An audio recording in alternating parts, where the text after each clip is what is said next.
Mieux vaut tard que jamais nous enseigne un proverbe.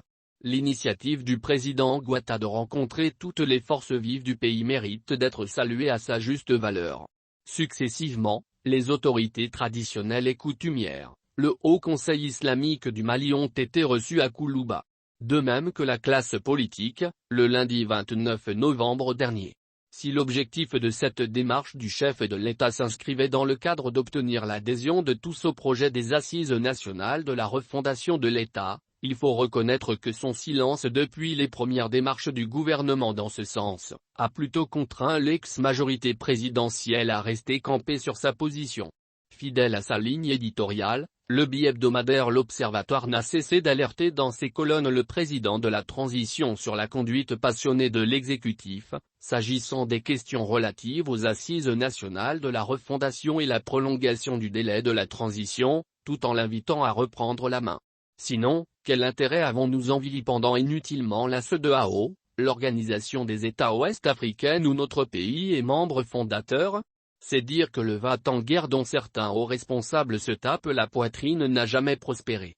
Les sanctions de la CEDEAO contre des membres du gouvernement et ceux du CNT, prises le mercredi 17 novembre 2021 par les chefs d'État obéissent donc au respect des textes de l'organisation. La gestion passionnée de l'action gouvernementale à l'origine des difficultés diplomatiques de notre pays sur le plan sous-régional et international n'a pas épargné non plus les affaires intérieures de l'État.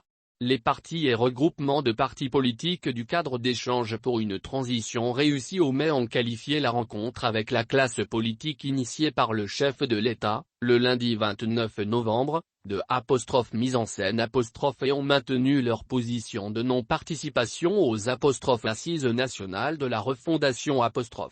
Ainsi, le communiqué publié à cet effet par les présidents des partis et regroupements de partis politiques précise ceci, en lieu et place d'une séance d'échange, ils ont assisté à une cérémonie au cours de laquelle le président de la transition, le colonel Assimi Goïta, a lu une adresse aux responsables des partis politiques présents.